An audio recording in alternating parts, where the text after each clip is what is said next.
تمام حضرات ایک بار درود پاک پڑھ لیجئے۔ بسم اللہ الرحمن الرحیم۔ السلام علیکم ورحمۃ اللہ وبرکاتہ۔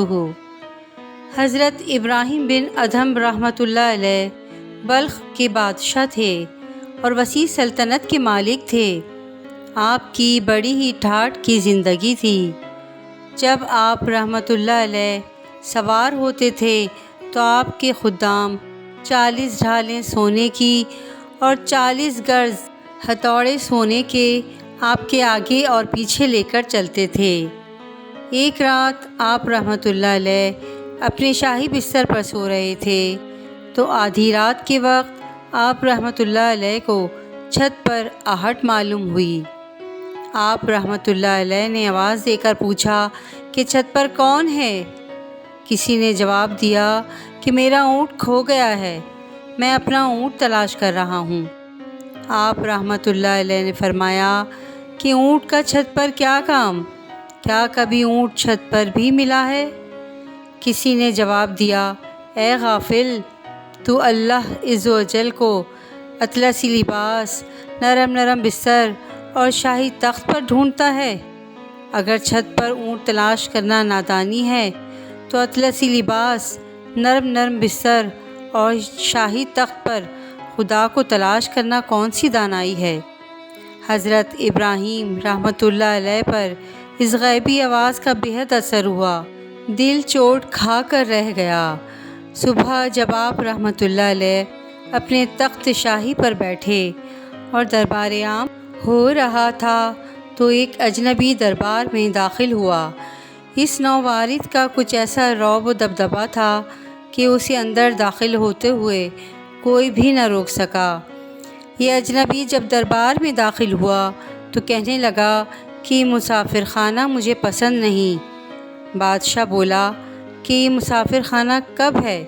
یہ تو میرا محل ہے۔ اس اجنبی نے پوچھا کہ یہ بتائیے کہ آپ سے پہلے یہ محل کس کے پاس تھا؟ بادشاہ بولا، میرے والد صاحب کے پاس۔ اجنبی نے پوچھا، اور آپ کے والد صاحب سے پہلے یہ محل کس کے پاس تھا؟ بادشاہ نے جواب دیا، میرے دادا جان کے پاس۔ اجنبی نے پوچھا، آپ کے دادا جان سے پہلے کس کے پاس تھا؟ بادشاہ نے جواب دیا، میرے دادا جان کے والد صاحب کے پاس۔ اجنبی نے کہا، تو گویا آپ سے پہلے اس میں آپ کے والد رہتے تھے اور آپ کے والد سے پہلے آپ کے دادا اس میں رہتے تھے اور آپ کے دادا سے پہلے ان کے والد اس میں رہتے تھے۔ تو عالی جا، آپ خود ہی فرمائیے کہ مسافر خانہ اور کس کو کہتے ہیں؟ مسافر خانہ وہی تو ہوتا ہے جس میں ایک جائے اور دوسرا آئے۔ یہ کہہ کر وہ اجنبی باہر نکل گیا۔ حضرت ابراہیم رحمۃ اللہ علیہ کے دل پر سخت چوٹ لگی، وہ لرز گئے اور تخت سے اترے اور اس اجنبی کے پیچھے دوڑے، یہاں تک کہ اسے پا لیا اور اسے دریافت کیا، آپ کون ہیں؟ تو اس نے جواب دیا کہ میں خضر علیہ السلام ہوں۔ حضرت ابراہیم رحمۃ اللہ علیہ کے دل پر ان واقعات کا ایک گہرا اثر ہوا اور دنیاوی سلطنت کو خیر بات کہہ دیا۔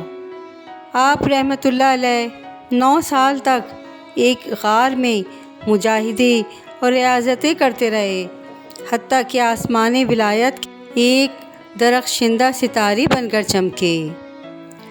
آپ رحمۃ اللہ علیہ ایک مرتبہ دریا کے کنارے بیٹھے اپنے ہاتھ سے اپنا لباس سی رہے تھے کہ وہاں سے ایک امیر آدمی کا گزر ہوا۔ اس امیر آدمی نے آپ رحمۃ اللہ علیہ کو جب اس حال میں دیکھا کہ آپ رحمۃ اللہ علیہ اپنے ہاتھ سے اپنا لباس سی رہے ہیں تو دل میں کہنے لگا کہ انہوں نے سلطنت چھوڑ کر اس فقیری میں کیا حاصل کیا۔ حضرت ابراہیم رحمۃ اللہ علیہ اس کے اس خیال پر مطلع ہوئے اور آپ رحمۃ اللہ علیہ نے جھٹ اپنے ہاتھ کی سوئی دریا میں ڈال دی اور پھر بلند آواز سے نعرہ لگایا اور فرمایا، اے مچھلیوں، میری سوئی مجھے واپس لا دو۔ اس امیر نے جب یہ واقعہ دیکھا تو متعجب ہوا اور سوچنے لگا کہ اتنے بڑے دریا میں پھینکی ہوئی چھوٹی سی سوئی بھلا واپس کیسے مل سکتی ہے؟ یعنی ہزاروں مچھلیاں اپنے اپنے منہ میں ایک ایک سونے کی سوئی لیے ہوئے دریا سے باہر نکل آئیں۔ آپ رحمۃ اللہ علیہ نے فرمایا، مجھے یہ سونے کی سوئیاں نہیں چاہیے، مجھے تو اپنی سوئی چاہیے۔ چنانچہ پھر ایک چھوٹی مچھلی اپنے منہ میں آپ رحمۃ اللہ علیہ کی سوئی پکڑے ہوئے لائی اور آپ رحمۃ اللہ علیہ کے آگے ڈال دی۔ اس امیر آدمی نے جب یہ کرامت دیکھ لی تو حیران رہ گیا۔ حضرت ابراہیم بن ادھم رحمۃ اللہ علیہ نے اس امیر سے جو کچھ فرمایا وہ یہ تھا کہ آپ نے اس امیر کی طرف توجہ فرما کر کہا کہ بتاؤ مجھے وہ حکومت اچھی تھی یا یہ حکومت؟ عیش و عشرت اور غفلت کی زندگی اختیار کر کے پھر خدا کو پا لینے کا خیال خام ہے، اور یہ بھی معلوم ہوا کہ اس فانی دنیا میں اپنے پاس جھونپڑی ہو یا عظیم الشان محل، نہ وہ ہمارے پاس ہمیشہ رہے گا اور نہ ہم اس میں ہمیشہ رہیں گے۔ ہم مسافروں کی طرح اس میں چند روز رہ کر چلے جائیں گے، پھر اس میں کوئی دوسرا آ جائے گا، پھر وہ بھی اس میں چند روز رہے گا، پھر کوئی تیسرا آ جائے گا۔ لہٰذا دنیا میں دل لگانا بہت بڑی نادانی ہے۔